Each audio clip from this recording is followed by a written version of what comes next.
A new figure gets delivered to the Daughter of Darkness. Here's your look at the brand new McFarlane Toys DC Multiverse Titans Raven.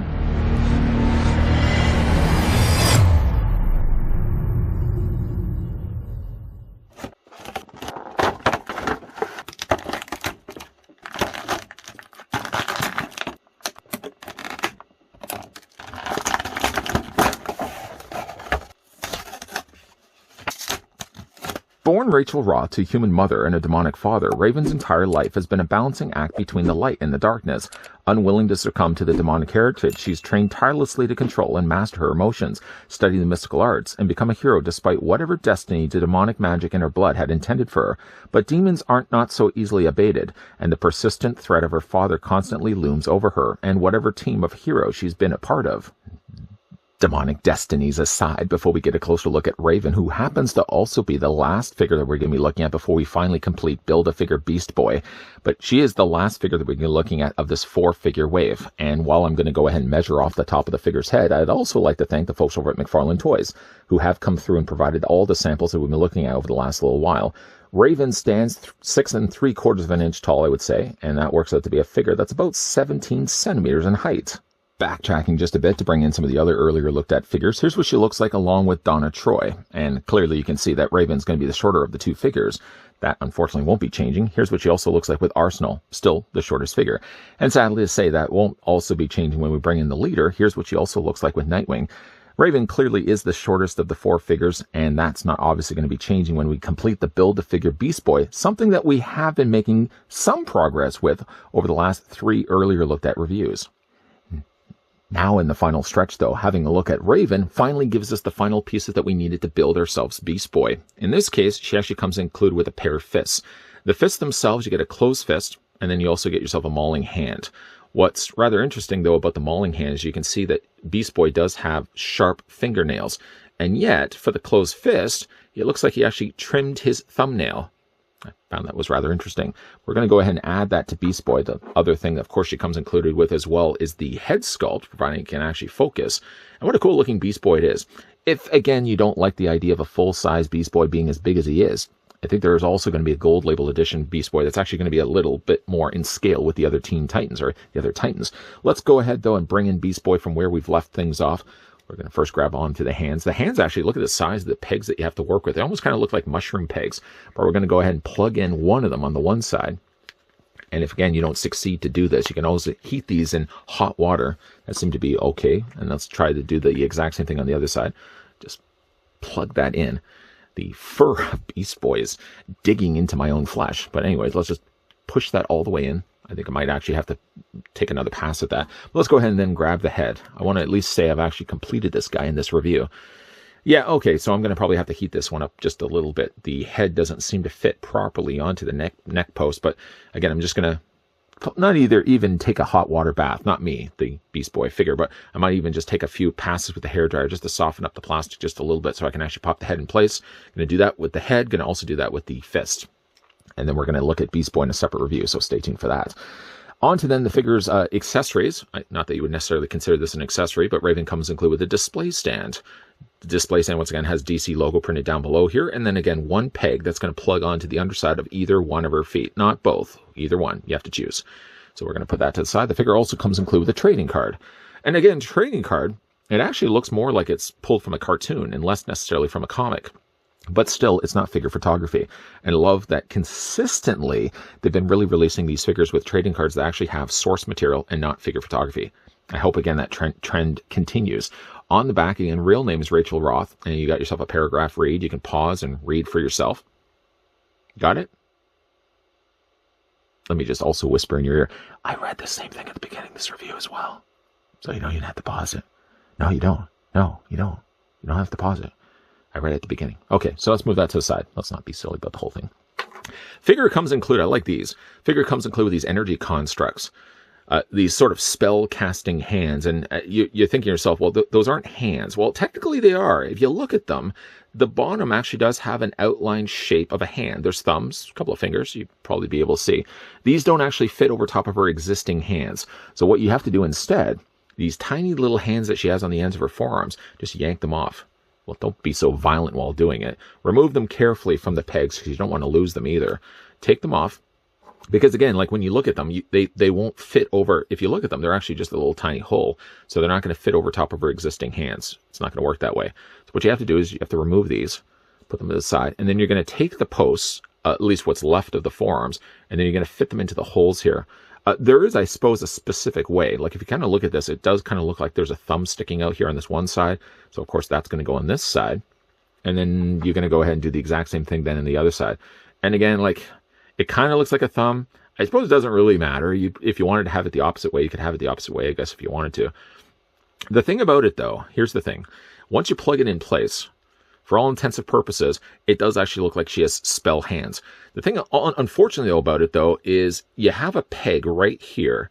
Well, obviously, you have the half circle part of the peg right there, and then you've got the peg that actually posts into this. It doesn't look like there's enough of transition. It kind of actually just looks like you're taking like pink plastic and attaching onto the peg. You can kind of actually see the peg on the inside of there, but I kind of wish that they could have actually colored a little bit of the inside there, a little bit of black, just so it kind of looked like there was actually a hand inside of it. It's effective, but I think it could be even more effective if they just painted just a little bit of it so it looks like there's actually a hand on the inside of it.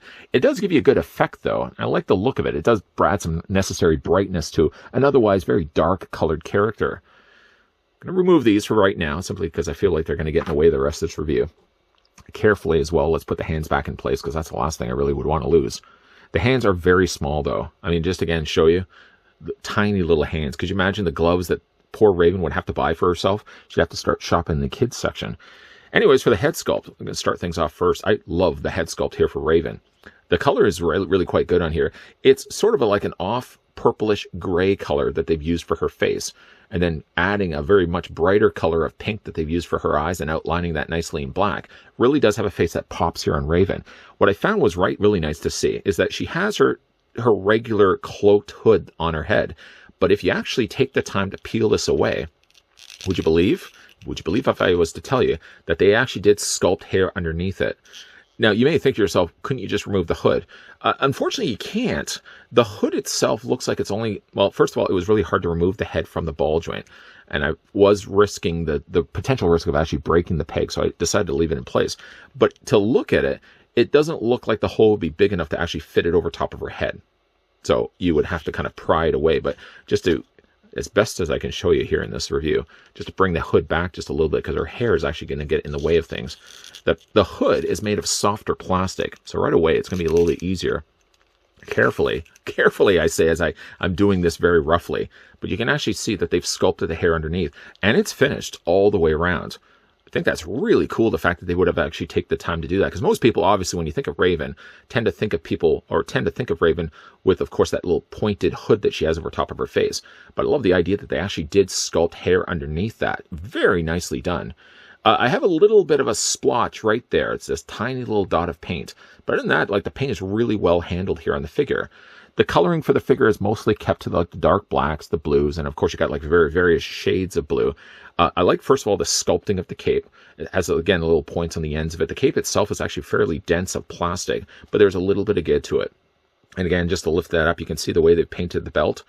Mostly starting, I'm sure, with gold and then going in and adding the ruby red to it as well. It's not even so much red. It's sort of more of a warmer orange. You've got some nice coloring additionally added here for the blue. The blue sort of kind of gives you sort of a widow's peak sort of shape on the front of her body. And then there's a bit of a departure actually for the coloring, because the coloring that they use for her thighs isn't quite the same coloring obviously as their cape, and it isn't either the same coloring that they used here. So again, like, it's a little bit more of a darker blue. I've noticed here with the way they've actually painted as well, it's sort of got a bit of a texture that's resulted from it. You can kind of see here on the tops of her thighs, for example, it almost kind of looks like a thumbprint. But it's the way they've actually sculpted the legs, that they're not smooth to the touch either. There's a little bit of a coarseness the way they've actually sculpted the plastic. And of course, one of the other things that she's notably known for having is sort of this front brooch that she's got, and sort of these side little fins that stick out. It actually kind of always reminded me of Jack Skellington's bow tie. I love the way they've actually done this. It's actually softer plastic too. doesn't seem to really be places where I've noticed that there's limited articulation, for example, like even for a hood, for example, because they use softer plastic here. I mean, when it comes to the articulation on Raven, for example, like you can move her head fairly well. I mean, obviously, the further back you move the hood, the less jointed it looks for the rest of the figure's body. If this is obviously going to be a continuation of her cape, if you move her hair back or move her head back, you're going to leave a little bit of gap space right there. So I probably would have the head a little bit more closer down. But the head, being that it is where actually the hood is part of the ball joint, you can't rotate it all the way around. Obviously, it's going to look a little out of place when you have it. Well, and even not so much when you even rotate it to the side. Like the wrinkles still continue like the trend. So it doesn't look like it's like I've turned the head and it was supposed to go one certain way. The head does look up, does look down. And again, like you can move it back and forth also as well. So there's really no limitations there.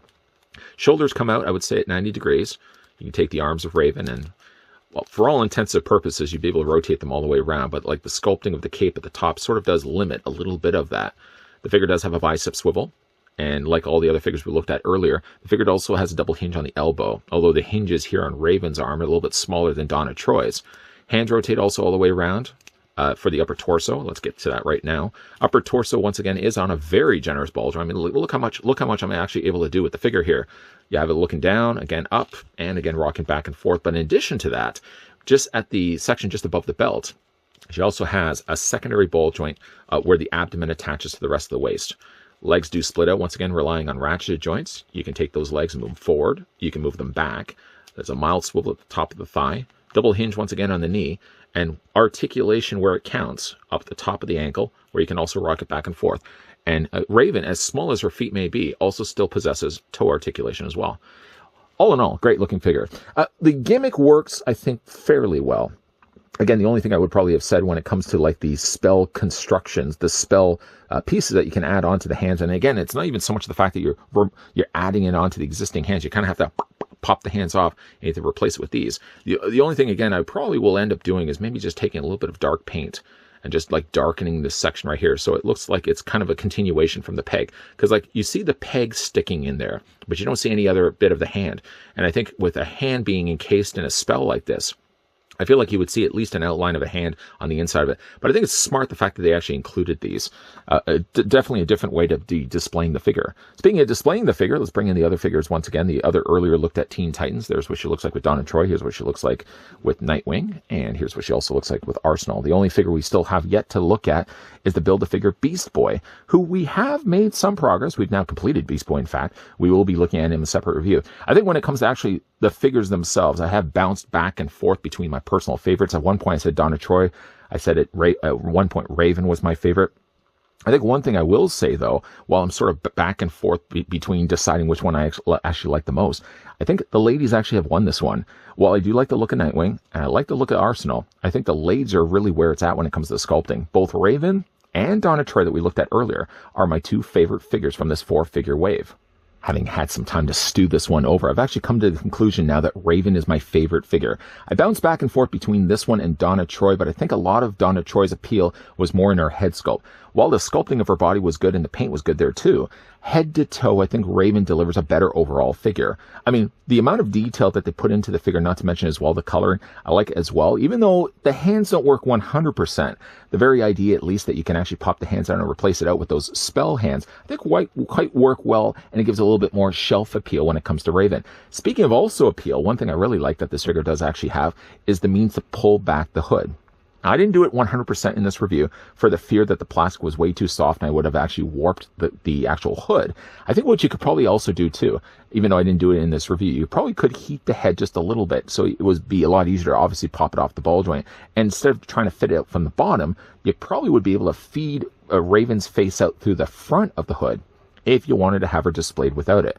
I personally will decide to leave it on because when I think of Raven, I always think of Raven with the hood over top of her head. But the fact that McFarlane's team would actually have sculpted full hair, not even something that was glued, not anything where it was unfinished or unpainted on the back of the head. But from what I can see, I was able to show you guys, at least in this review, it looks like they have completely sculpted and painted full head of hair. Nice touch on their part. Yeah, Raven from head to toe, I think, is overall my favorite figure from this wave. But who's your favorite? Let me know down below in the comments section. Is it Raven? Is it Donna Troy?